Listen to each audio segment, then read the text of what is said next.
우리 할렐루야 샬롬 하고 인사하시고 말씀 우리 나누도록 하십니다. 자, 하나님께 먼저 할렐루야 시작. 할렐루야 샬롬 샬롬 샬롬 샬롬 샬롬 샬롬 샬롬 샬롬. 눈을 쳐다보고 하나님 사랑합니다. 여러분 주 안에서 사랑합니다. 우리 사무엘은 내가 지난번에 동영상 찍는데 보니까는 그냥 하트를 이렇게 안 하고 이렇게 했다고 계속 나를 보고 아까도 그러고 묻는데 뭐 그럴 수도 있지. 하나님은 동그랗게 하든 이렇게 하든 이렇게 하든 네가 나를 사랑하는구나 하고 알고 계시기 때문에 상관이 없다고 생각을 하니 너무 그거 가지고 웃지 마세요. 아멘? 아멘. 네. 아멘. 마가복음 말씀이 너무 잘하는 말씀이에요. 네. 예수님의 머리에 향유를 붓고 9일 만에 십자가에 처형되신 그런 예수님의 이야기. 여기서 우리는 무엇을 배울 수 있을지, 어떤 것을 생각할 수 있을지, 무슨 사건이 있었어요? 자, 누가 누구를 팔았다고요? 누가 누구를 팔았다고요? 가룟 유다가 예수님을. 가룟 유다가 수요일날 정신을 똑바로 차리고 대답을 잘하면 주일날 귀한 점수가 막 플러스로 막 올라갑니다. 정신을 바짝 차리고 앞으로 몇 분 동안 20분 정도만 집중을 하시면 돼요. 자, 기독교 사회학자 설교가인 토니 캄플로 교수의 글에서 이런 이야기가 있어요. 이 교수가 친구네 집에 놀러를 갔대요. 저녁에 우리 희정이는 저녁 예배 처음인 것 같아. 그지? 또 낮에 예배 드릴 때랑 또 조금 분위기가 다르지? 그래서 엄마도 같이 오시면 참 좋을 텐데, 수요 예배. 교수가 놀러를 가서 저녁을 먹고 이제 다과를 하고 놀고 있는데, 얘기를, 담소를 나누고 있는데, 교수님이 벼랑간의 2층에서 막 고함을 지르는 아이의 비명소리가 나요. 그 집 딸아이가 2층에서 자기 방에서 막 비명을 지르는 거예요.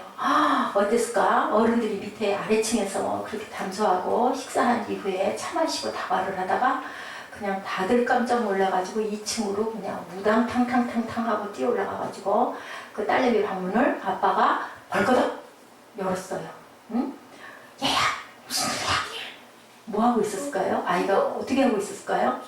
아니요. 막 비명을 지르고 있는 거예요. 뭐 했을까? 뭐 했을까? 봤더니요.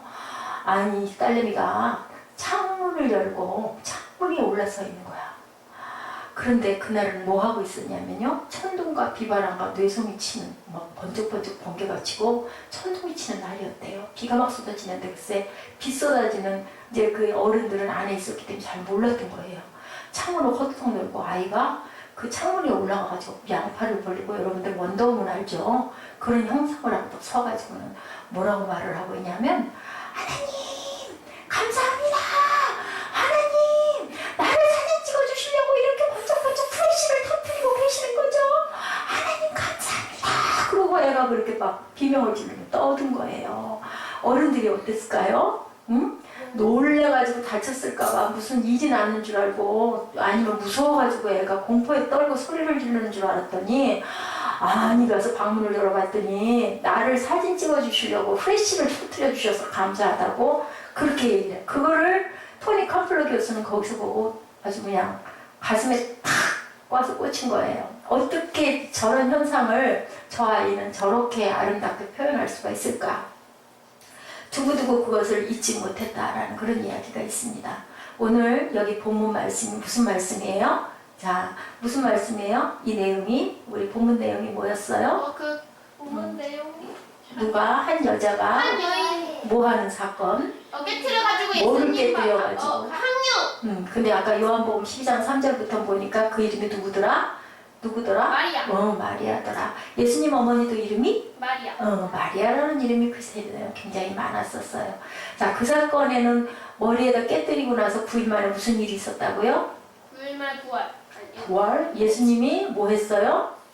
십자가에 들어갔어요. 돌아가시는 사건이 있었어요. 그러니까 예수님이 뭐라고 그러셨어요? 가만 놔둬라 그러죠? 누가 뭐라고 그랬어요? 가룟 유다가 저걸 가지면 300데나리온을 가지면은 몇백 명이 밥을 먹고, 한 데나리온이 얼만큼이라 그랬어요? 한 사람의 하루에 일하는 품삯. 그러니까 우리 말로 얘기하면 요즘에 1인당 그냥 노동을 하시더라도 돈을 벌 수 있는 게 10만 원이라고 따지면 하루에 10만 원, 300일이면 얼마예요? 300일이면 10만 원씩 3억인가요? 3천만 원인가요? 나 계산 잘 안 돼. 300일 동안 하루에 10만 원씩. 3천만 원? 1년 정도의 연봉이라고 그래요. 그게 300데나리온이. 그러니까 이 여인이 부자가 아니고, 그죠? 있는 것 전부를 털어서. 그러니까 가룟 유다는 뭐 하는 사람이었어요? 뭐를 맡고 있었어요? 돈꾀를 맡고 있었어요. 회계를 담당했던 가룟 유다예요. 그러니까 계산상으로 얘기를 하는 거예요. 저 300데나리온을 가지면 100명 정도가 한 달을 시대컷 먹고도 살 수 있는 건데 어떻게 저렇게 허비를 할 수가 있겠느냐라고 얘기를 했더니 예수님이 내버려둬라. 내 마지막 날을 기념하기 위해서 그렇다라고 얘기를 해요. 자, 마리아는 그 사건이 일어날 줄을 알았을까요? 몰랐을까요? 몰랐어요. 그죠? 근데 왜 그런 사건을 일으켰을까?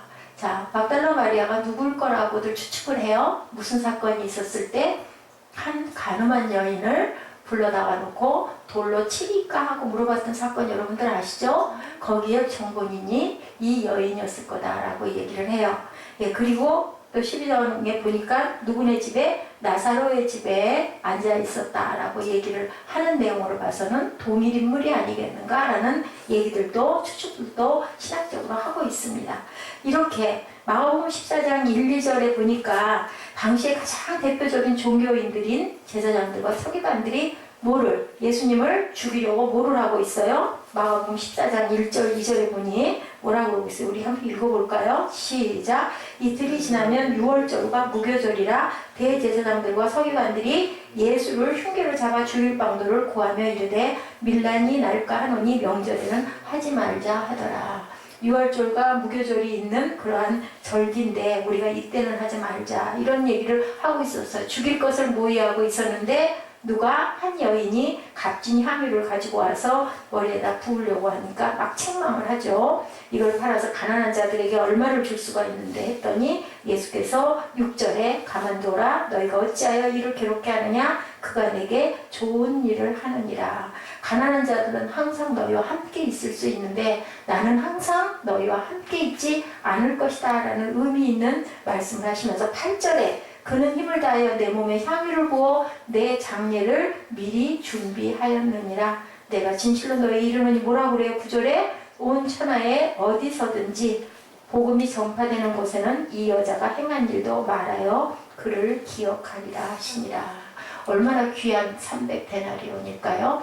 3천만 원이 굉장히 큰 돈이고 그때 시절에는 정말 귀한 돈이기는 하지만 이것은 3천만 원 아니라 3억 아니라 30억, 300억이라도 이럴 줄 알았더라면 그죠? 누구든지 예수 믿는 사람이었다면 하나님을 사랑하는 사람이면 안 아깝게 하나님께 드릴 것 같아요. 지금도 그런 분들이 많이 계세요. 보면은 온 천하에 어디든지 복음이 전파되는 곳에는 이 여자가 행한 일도 하여 그를 기억하리라 하시니라.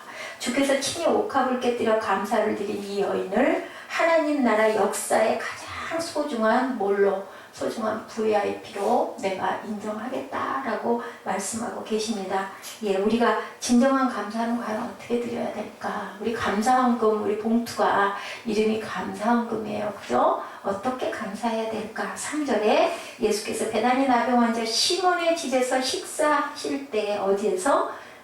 누구? 베다니 나병 환자 시몬의 집에서. 베다니 나병 환자 시몬의 집이라고 얘기해요. 성경학자들은 본래 나병 환자였던 그가 예수님의 치유를 받고 감사함으로 잔치를 벌이고 있는 그러한 자리예요. 이웃들은 아직도 그를 뭘로 볼까요? 문둥이 시몬이라고 보고 있었어요. 그죠? 근데 이 자리에서 식사 일상자리가 아닌 시몬의 가족들이 공개적으로 예수님의 은혜를 감사하는 자리를 열고 있었어요. 아까 우리 요한복음 12장 1, 2절 봤죠? 6월절 전 엿새 전에 예수께서 베다니에 이르시니 이곳은 예수께서 죽은 자 가운데서 살리신 나사로가 있는 곳이다 라고 얘기하고 있어요.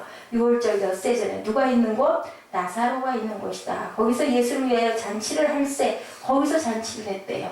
같은 장소라는 얘기를 하고 계시죠. 베다니에 이르셔서 마르다는 이르라고 나사로는 예수와 함께 앉은 자 중에 있더라. 이 3절에 마리아의 헌신이 이렇게 소개가 돼요.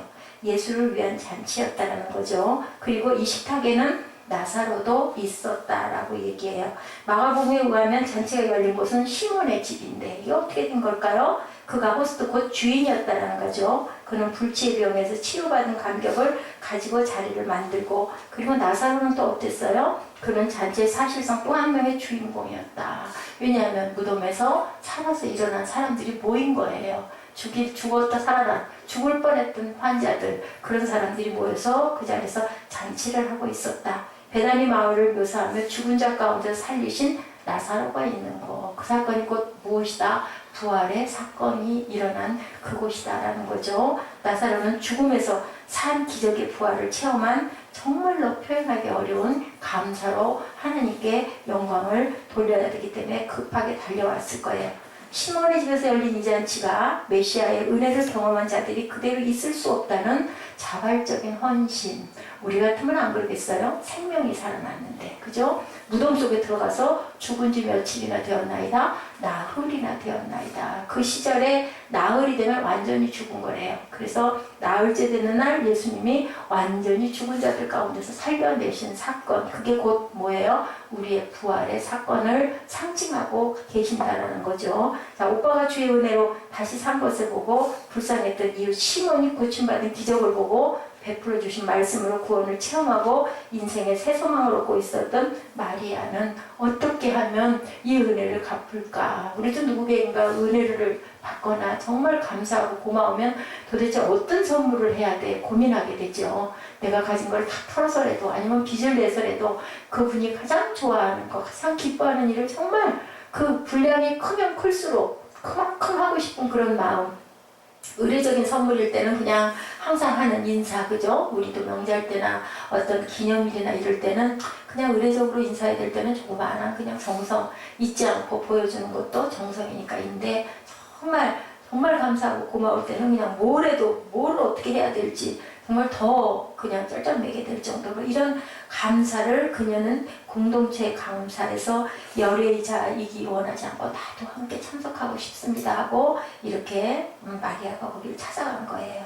예, 우리가 구약부터 보면 이 공동체의 감사라는 전통을 지켜왔죠. 구약의 언제? 초막절이 그거죠. 1년에 추수를 마치고 온 가족이 뭐를 했다고 그래요? 수카. 수카라는 뜻이 뭔지 아는 친구 30점. 수카가 뭐예요? 수카 뭐예요? 수카에 모여서 어떻게 했다? 그 뭐예요? 무슨 장막절에 어디에다 뭐를 치고? 어디에다 뭐를 쳤다고 그랬어요? 어디에다 뭐를 치고? 그 집에 양의 피. 아닌데 수카라는 것은 천막을 치고 집 베란다나 아니면 공원에다가 동네 공원이나 이런 데다가 천막을 쳤다라고 얘기를 하고 있어요. 수카가 뭐라고요? 천막을 치고 무엇을 축하했다? 광야 생활에서 천막 쳤던 것을 기억하면서 우리를 거기서 여기까지 40년 동안이나 먹이시고 입히시고 거의 300만 명 정도 됐대요. 장정만 1만 명이니까 아이와 여자와 노인과 이런 걸 다 합하면 200만이 훨씬 넘는 숫자가 40년 동안을 어떻게 광야에서 먹고 입고 자겠느냐는 거죠. 그것을 하나님이 다 먹이시고 입혔다라는 얘기를 하고 있는 거예요. 살아난 것 2세대들만 살았다고 그랬죠. 입술에 그렇게 오늘도 제가 잠깐 기도하면서 또 그런 부분의 것들을 묵상을 했는데요. 우리가 누구로 인해서 화가 나고 혈기가 났을 때는 그것을 원망하고 불평하고 욕하고 탓하는 그것 자체가 뭐다? 죄라는 거죠. 그게 죄. 그래서 그 상태가 되려면 그 상태를 비우고 만들지 않아야 된다는 거예요. 나는 얼마나 억울해요? 내가 잘못한 게 아니라 상대방으로 인해서 내가 화가 나고 내가 입에서 분을 쏟게 되는데 그걸로 인해서 내가 천국 백성이 될 수가 없다. 왜냐하면 성경 전체에 그렇게 말하고 있거든요. 투기하거나 노하거나 분내거나 누구를 비방하거나 욕하거나 화를 내거나 분이 나도 언제까지 분을 품지 마라. 해가 질 때까지 품지 말고 얼른 풀어라. 분을 낼 수는 있다. 근데 그것을 가슴에다가 간직하고 있으면 내가 그 죄덩어리가 된다는 거죠. 그럼 얼마나 억울하고 분하냐는 거죠. 그렇기 때문에 그런 일을 만들지 말라고 얘기를 하고 있는 거예요. 그래서 그 40년 광야 생활 동안 그렇게 모세를 원망했던 1세대들은 나이 들어 죽고 병 들어 죽고 다 죽어버리고 누구만 남았어요? 40년이니까 거기서 난 자녀들만 누구와 여호수아와 함께. 모세도 느고산에서 어디를 바라보고 가나안을 바라보다가 잔이라 하고 나와 있어요.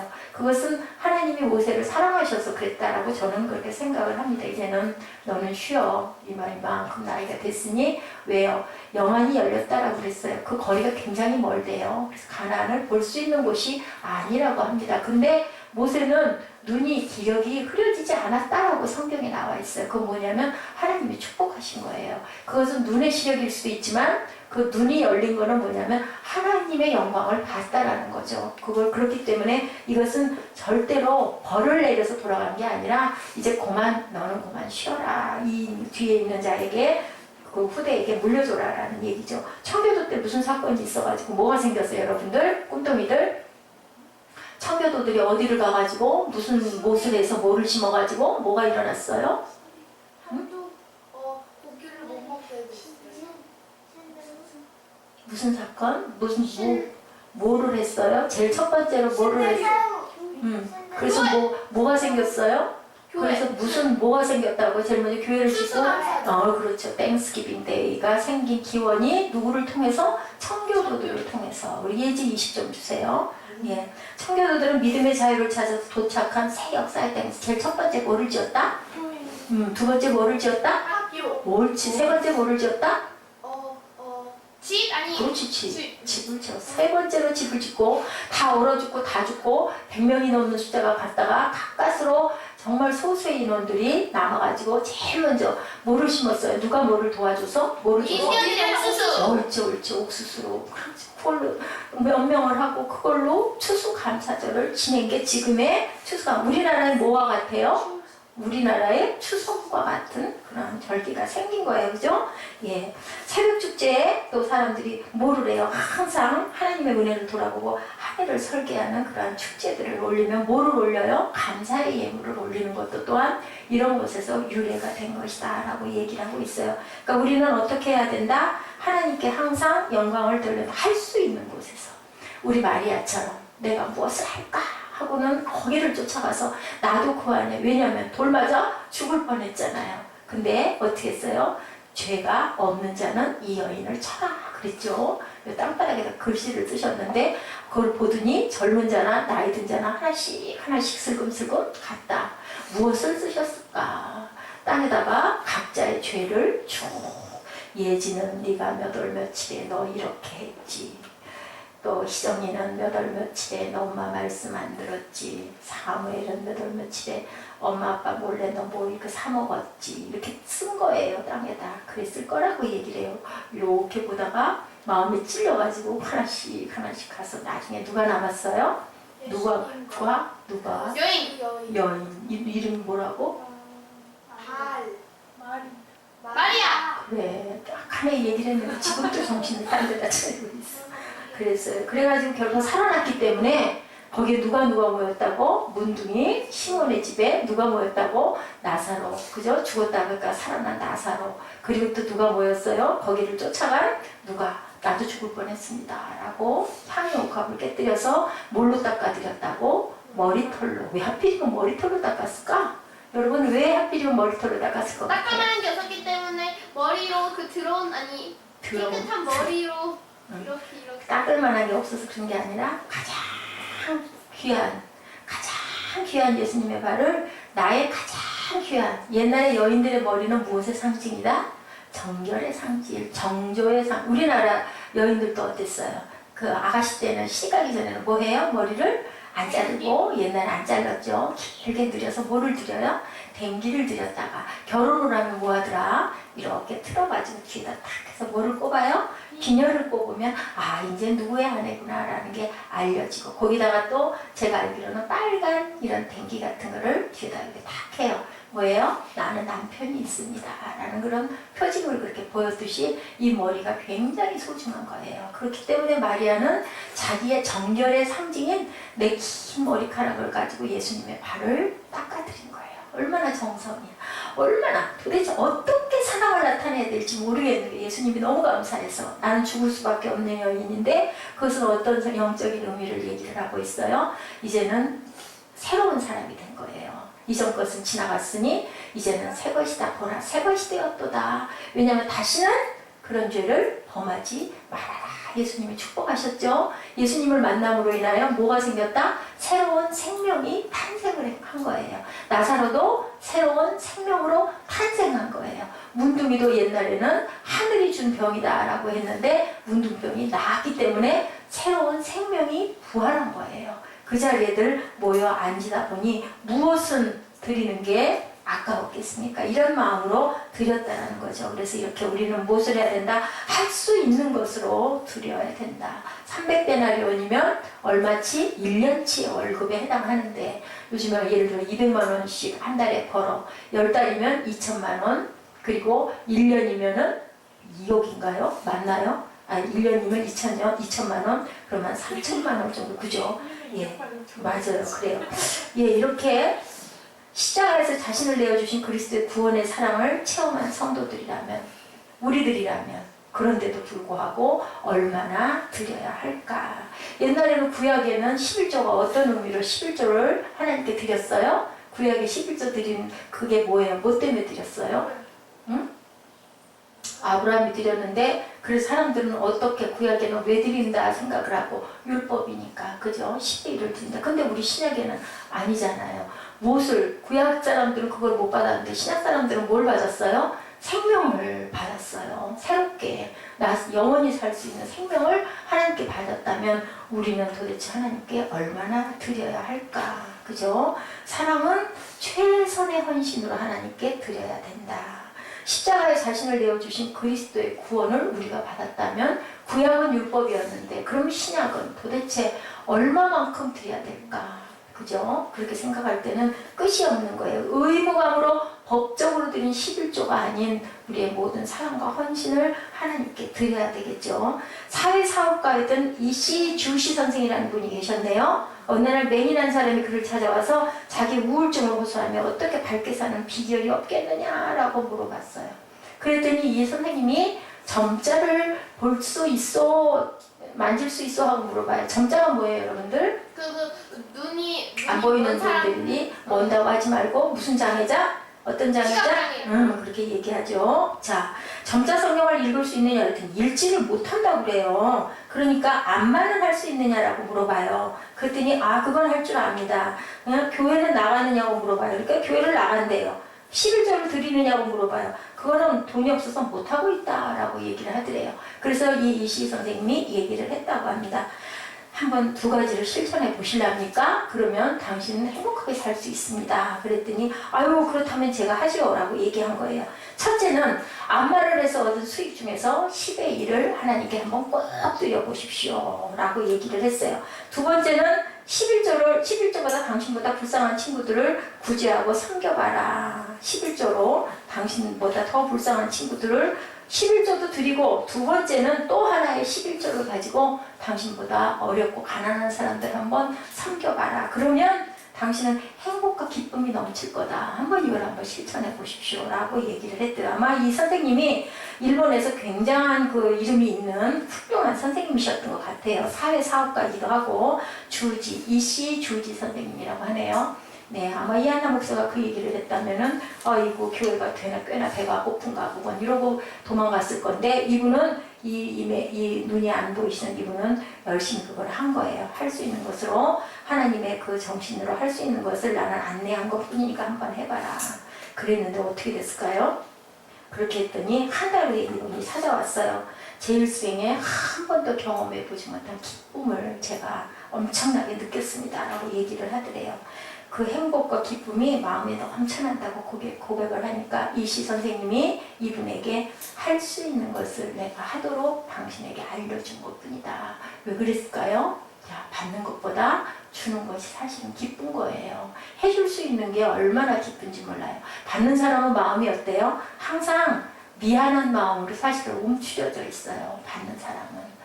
이렇게 해서 어떻게 할까? 제가 요즘에 그런 걸 참 많이 느껴요. 참 어쩔 수가 없으니까. 그렇기 때문에 내가 가진 힘으로 누군가 나보다 못하는 부분을 누구에게인가 베풀 수 있는 것. 이것도 뭘까요, 여러분들? 하나님의 은혜예요. 나는 저거는 할 줄 못하지만 이거는 할 수 있으니까. 그게 모여서 뭐가 될까요? 교회가 되는 거예요. 그죠? 이 사람은 우리 손가락이 5개인데 조그마한 손가락도 있고 예쁜 손가락도 있고 또 조금 큰 손가락도 있고 또 조금 작은 볼 일이 없을 것 같은 손가락도 있고 또 엄지손가락 이건 뭐였을까? 그렇지만 이게 없으면 아무것도 할 수가 없는 거예요. 그렇기 때문에 우리는 각자가 할 수 있는 것을 최선을 다해서 섬겨서 같이 우리 찬양할 때 노래할 때 어때요? 브라자매 어때요? 함께 목소리를 맞춰야 되죠. 그랬을 때 아름다운 화음이 나듯이 혼자 될 수 있는 것은 없어요.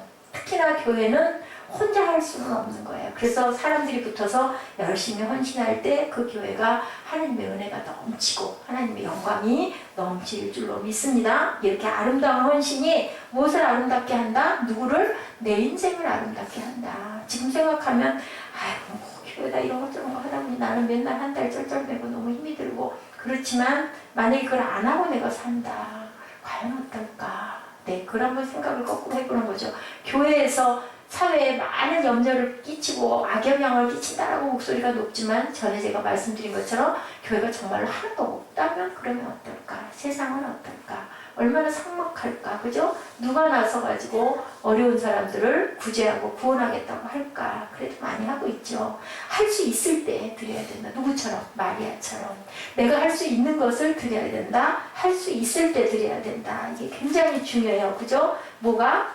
어떤 때? 전도서에 뭐라 그래요? 때가 있다라고 얘기하죠. 할 수 있는 것으로 할 수 있을 때 그리고 가장 좋은 것으로 드릴 줄 아는 저와 여러분 되시기를 주님의 이름으로 축복합니다.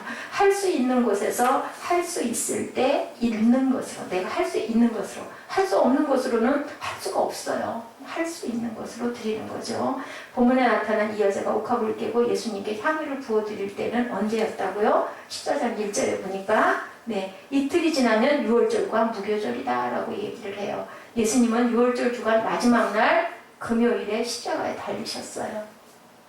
그렇기 때문에 본문의 사건은 금요일 유월절 시작 이틀 전 수요일에 그래서 제수요일 그런 얘기가 있죠. 시작해서 예수께서 체포되어 십자가로 가시기 불과 며칠 전 9일 전이었다. 아주 마리아는 알고 한 건 아니지만 기가 막힐 때 잔치에 쫓아와가지고 이렇게 하나님께 사랑을 부어드린 거예요. 마리아가 예수님께 이 사랑의 표현을 듣지 못하게 주님의 임종의 소식을 접했다면 얼마나 평생을 뼈가 저리는 회한으로 마쳤겠습니까? 사람이 살아있다는 것과 돌아갔다는 것은요 엄청난 차이가 있어요. 살아있으면 할 수 있는 기회가 있는데 돌아가고 나면 하고 싶어도 할 수가 없는 거죠. 그래서 부모를 잃은 그 자녀들이 그런 얘기를 해요. 저도 그런 게 하나 있어요. 그 마지막 때 누가 알았겠어요? 그 어버이날 제가 어머니를 찾아갔어야 되는데 그걸 이런저런 일로 인해서 망설이다 마음으로는 엄청 생각을 했는데 못 가고 말았는데 그만 그 해에 6월달에 어머니가 돌아가셨어요. 그게 평생 가슴에 남아요. 어머니가 구두 하나를 사놓고 생각 안 하시던 짓을 하신 거죠. 그 구두를 내가 얘가 오면 줄 거야 하고 맨날 그 구두를 머리맡에다 놓고 그렇게 보셨대요. 성경책과 같이. 그런데 그 딸이 그만 그 5월 8일 어버이날 못 가버리고 내년에 가지 내년은 없는 거죠. 마리아는 참 복을 받은 여인입니다. 그는 힘을 다하여 내 몸에 향유를 부어 내 장례를 미리 준비하였느니라. 본문 8절의 말씀이에요. 무엇을 다하여? 힘을 다하여. 그 힘이 얼마만치든 내 힘을 다하는 게 중요합니다. 봉사의 때가 항상 있는 게 아니죠. 어떨 때? 할 수 있을 때, 할 수 있는 것으로, 할 수 있는 곳에서 하는 거죠. 헌신의 때가 항상 있는 게 아니죠. 할 수 있을 때 헌신할 수 있습니다. 사랑의 때도 항상 있는 게 아닙니다. 사랑의 때도 할 수 있을 때 해야 된다는 거죠. 기회라는 말은 우리말로 어떻게 되나요? 자, opportunity죠. opportunity 이 발음이 opportunity 발음 정확하게 어떻게 되죠? 이 발음이 잘 안 되더라고요. opportunity인가요? opportunity? 예, opportunity죠. 이 단어가 본래는요, 자, 앞에서 플러스 항구라는 라틴어에서 유래한 말이에요. obi portio, 앞에서 항구. 현대적인 선착장이 마련되기 전에 배들은요, 항구 가까운 곳에 대기를 하고 있었대요. 그러다가 물결이 잔잔해지면 항구로 진입을 해서 들어왔다고 합니다. 이렇게 한번 기회를 놓치면 어떻게 돼야 될까요? 다시 파도가 밀려가고 다시 잔잔해질 때까지 기다려야 된다는 거죠. 우리는 하나님의 사랑의 파도가 몰려올 때 놓치지 말고 응답할 줄 알아야 된다라는 의미를 이 히라고 원어에 가지고 있어요. 참 단어들이 다 뜻을 포함하고 있더라고요. 보니까 감사하고 우리는 헌신해야 된다. 이런 기회가 아까 말씀드린 것처럼 다시 오지 않을 수 있기 때문에 이게 언제까지 내가 이렇게 고생을 해야 인 건데 하나님께서는 항상 때에는 갚으시는데 우리가 중요한 건 그 때를 잘 모른다는 거죠. 볼펜 소리 내지 않도록. 나폴레온의 전기 작가는 그의 인생에서 영웅적인 승리의 비결이 어디에 있었다? 전쟁에서 언제나 최후의 오분을 잘 사용했다. 그때 제가 그런 말씀 한번 드렸어요. 그 수학에 1등을 했던 그 청년 친구를 절대로 따라잡지를 못했는데 어느 날 방에서 공부하다 이렇게 보니까 친구의 창문에 불이 켜져 있었다. 그걸 보고 그 창문이 불이 꺼질 때까지 내가 내일부터 있을 거야. 봤더니 정확하게 자기가 불을 끄고 5분 있다 그 청년이 불을 끄더라는 거죠. 그래서 그 다음 날부터는 자기가 그 청년이 불을 끄고 5분 후에 불을 끄고 잤더니 그 다음에 수석을 차지했다라는 얘기가 있어요. 뭐 5분 동안 눈 감고 놀거나 불 켜놓고 누워있었으면 소용이 없는 건데 그 얘기의 뜻은 그만큼 내가 최선을 다했더니 이길 수 있었다. 나폴레옹도 그랬다고 합니다. 금년이 아니면 이달이 아니면 금주가 아니면 우리 인생의 마지막 기회라면 어떻게 주님 앞에서 내 인생의 마지막 시간들을 사용할 수 있을까? 우리 그 전에 저는 학교 다닐 때 당신이 지금 만약에 내일 아니면 일주일 후에 죽는다면 무엇을 가장 먼저 하겠습니까? 유서를 한번 써보십시오 해서 우리는 정말 유서를 썼던 적이 있었어요. 아무 생각도 안 나더라고요. 뭘 먼저 가장 할 수 있을지, 뭐라고 얘기할 수 있을지. 근데 그것은 우리 인생은 누구도 장담할 수도 아무도 알 수 없는, 제가 자주자주 가끔 얘기하지만 세월호의 사건이 있을 줄 그 부모들이, 그 학생의 부모들이, 학생이 알았겠느냐는 거죠. 정말 기가 막힌 거죠. 예. 그 공지영 씨 우리들의 행복한 시간이라는 그런 그 영화가 좀 됐죠. 거기에 어떤 얘기를 하고 있어요? 우리의 시간의 제한이라는 운명 속에서 사랑을 다시 발견한 애절한 얘기가 있었습니다. 잘 나가는 집안에 태어나 교수로, 가수로 인기와 돈을 누리면서 3번이나 자살을 감행한 미대 교수 유정이라는 그 주인공이 나오죠. 그리고 3사람이나 잔인하게 사람을 죽이고 사형을 기다리는 사형수 윤수는 서로의 거울이 되어서 인생을 다시 돌아보게 하는 사건이 일어나요. 상처받고 상처 주는 인생 속에서 마음을 여는 순간 그들은 하나님의 사랑의 치유를 경험합니다. 문제는 살 시간이 없다라는 게 문제였어요. 그래서 사형수 윤수의 마지막 남긴 편지에는 그의 회한이 묻어나고 있는데 이렇게 마지막 유서에 써져 있어요. 신께서 허락하신다면 살아서 마지막으로 내가 세상에 태어나 내 입으로는 한 번도 해보지 못했던 말을 꼭 하고 싶었다. 무슨 말일까요?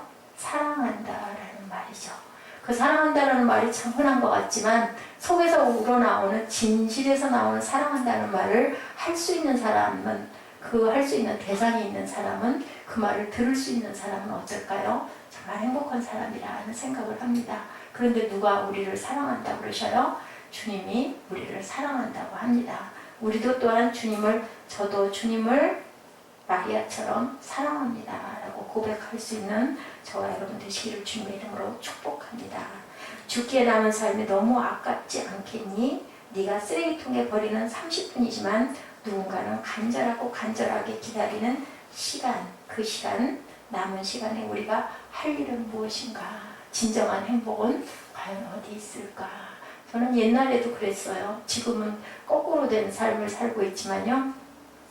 학창시절, 20대 시절 그럴 때 결혼하기 전에 어떤 생각을 했었느냐면 왠지 모르게 그때부터 그랬어요. 커다란 집보다는 조그만한 집, 그죠? 초가집까지 조그만하고 약간 초라하고 그런 집 방에 이렇게 사랑하는 사람과 아이와 오손도손 이렇게 잠을 잘 수 있는 한 방에서 그렇게 잘 수 있는 그런 곳. 성전도 커다란 그런 성전보다 옛날엔 그런 큰 성전이 없었지만 조그만한 이렇게 조금 좀 외떨어진 곳에 작은 교회 십자가가 보이는 그런 교회가 참 그렇게 저는 그렇게 정감이 가고 좋았었어요. 예, 그렇게 그거 안에 뭐가 있을 것 같다? 정말 행복한 사람들이 살 것 같다라는 생각을 했습니다. 크고 막 지위와 명예가 있고 그런 사람은 어떨까요?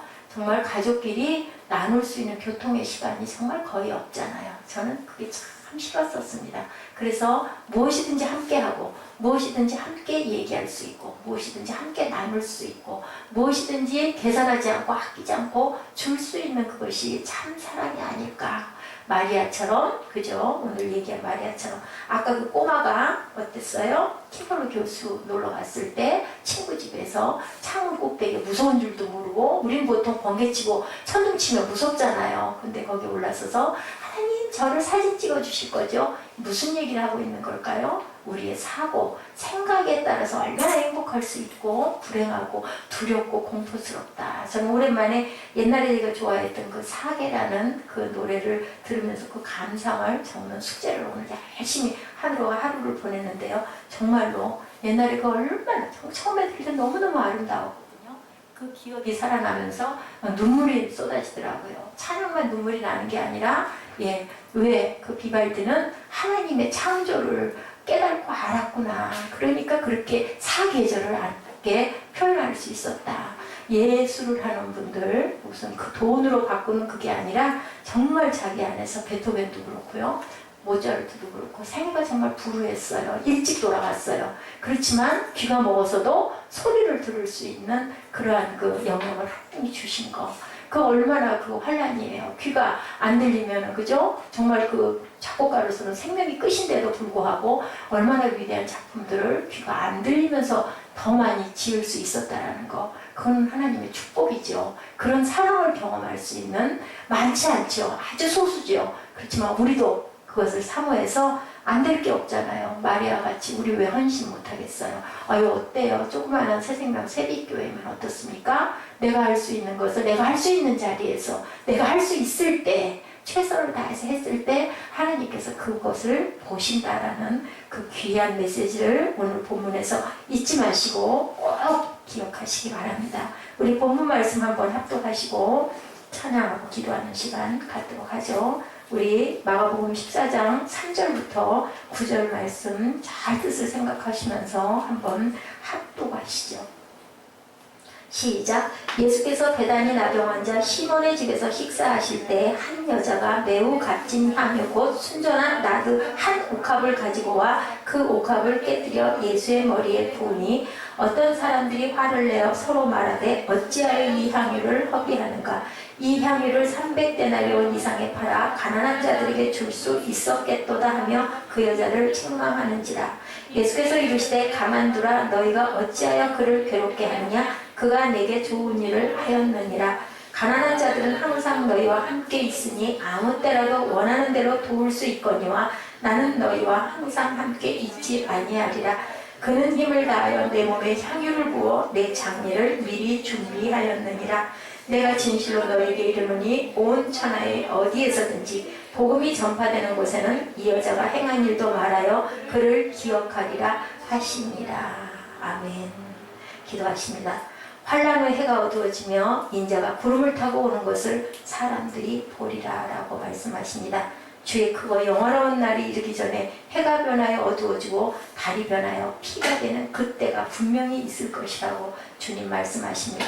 그런즉 가라지를 거두어 불에 사르는 것 같이 세상 끝에도 그러하리라고 말씀하십니다.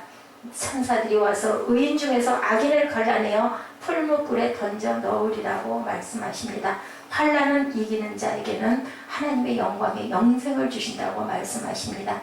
마리아처럼 내가 할 수 있는 일을 내가 할 수 있을 때 내가 할 수 있는 곳에서 최선을 다해서 하나님께 영광을 돌릴 수 있는 하나님의 축복받는 자녀, 축복받은 주님의 신부가 되는 저희 모두가 되도록 주님 은총나려 주시옵소서. 감사드렸고 예수 그리스도 이름으로 감사하며 기도드렸습니다.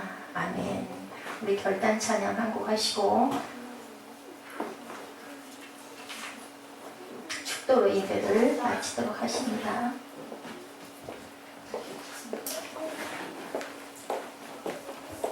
우리 나의 힘이 되신 여호와여 찬양하시죠.